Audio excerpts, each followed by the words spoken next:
I haven't done a video for my channel for 3 years, so about time for an update. This is project number 1. It's an A35 Countryman.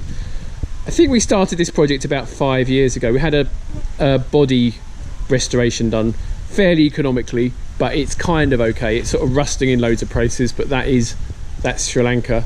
The mechanics weren't restored, so the mechanics are rough. Because we didn't do a mechanical restoration, since we've had it running, it's been one thing after another. We've had it on the road for a month, and then off the road for a year, then on the road for another month, then off the road for another year. Recently I was kind of updating it. I got a burst of enthusiasm and was trying to put a temperature gauge in, and I managed to snap a bit off the casting when I was trying to remove the bolt from the head to put the temperature sender in. Ended up having to take the whole head off, and now the problem I'm up against is that there are no spare parts for this in Sri Lanka. So this is it. I'll just do a quick walk around so you can see it.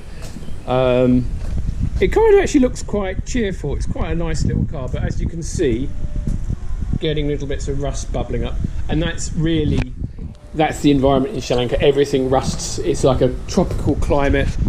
It's hot and humid, and things just deteriorate unbelievably quickly. We had the interior redone. I don't know if you can see all the cobwebs. It's just Sri Lanka. So we had the interior done, and it's kind of a bit rough. As you can see, loads of mould on the roof where it's been left standing. That's all going to have to be cleaned out before we start. Oh god, it's horrendous over the driver. But this is just this climate. It's just unbelievable.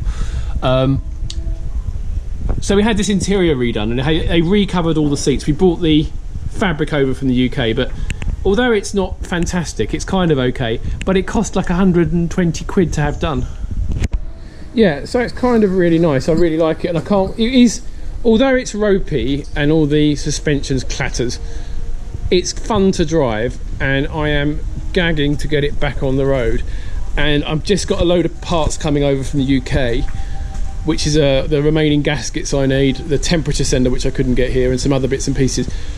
One of the really amazing things I just couldn't buy in Sri Lanka was a torque wrench. So I've got one of those coming over. Apparently I spoke to the tool shop guy, and apparently they just don't use them here. They just torque it up till it feels okay. So this is a cylinder head waiting to go back on. Sorry about the flickery lights. I think it's the LED lighting in the camera. But this is the cylinder head, and this is, if you have it here, sorry, one hand on it, that is the piece I broke. And what I was doing while it was bolted to the car, I was using one of these bolt removers to get it out, and what I didn't realise is as I wound it into the bolt, it expanded the bolt and just broke that section off the casting. But it's the good thing about Sri Lanka, to have that welded up cost about £5. So this is my big piece of news over the last few years. We rented this house a couple of years ago, and it came with a garage. I have never had a garage at home before. I've always been borrowing spaces and so on. And to actually have your own space you can fit out with benches, got like a really cool drill stand, bench grinder, a little bit of a diddy vice, but that's really good to have rather than not having one. That's the other project I'm working on now, which I'll go through in a second. But this is my garage, and it's where I try and spend some time every evening. And it is a little paradise for working on cars. Okay, so a quick tour of project number 2. This is a Locost, which I've also been building for about 5 years. Built it from plans. I had a workshop weld up the frame, so I didn't do that, and the same workshop did most of the panel work. I've done the bonnet.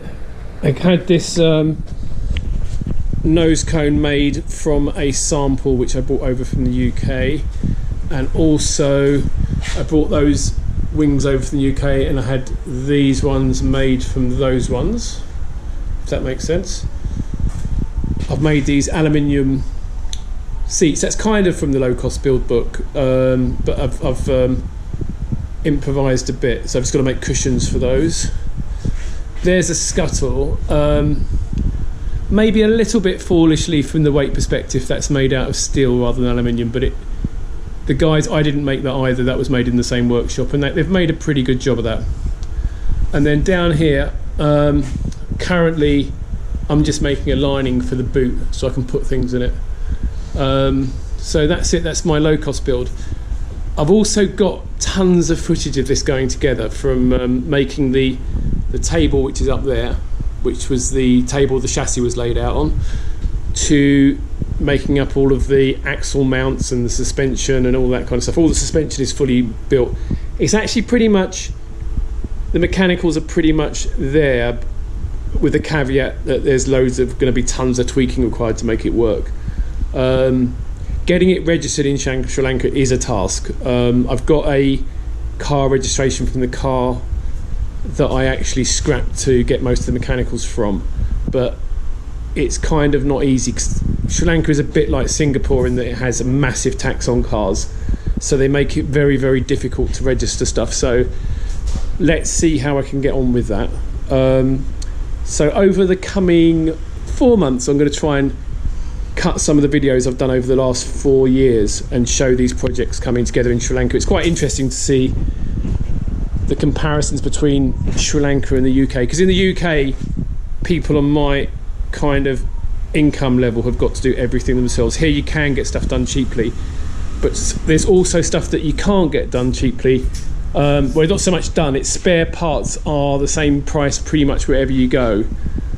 So on that level it's a little bit expensive, but on the fact is that the whole chassis was fabricated by other people, and that's a massive time saving, and they also did it better than I could probably do it. And that's one of the advantages to living in Sri Lanka and doing this sort of project.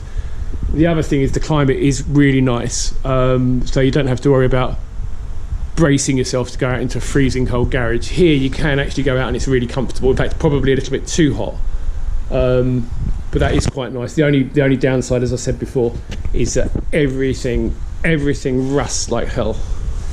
Anyway, that's it for this video, and I'm going to try and leave it less than 3 years to the next one.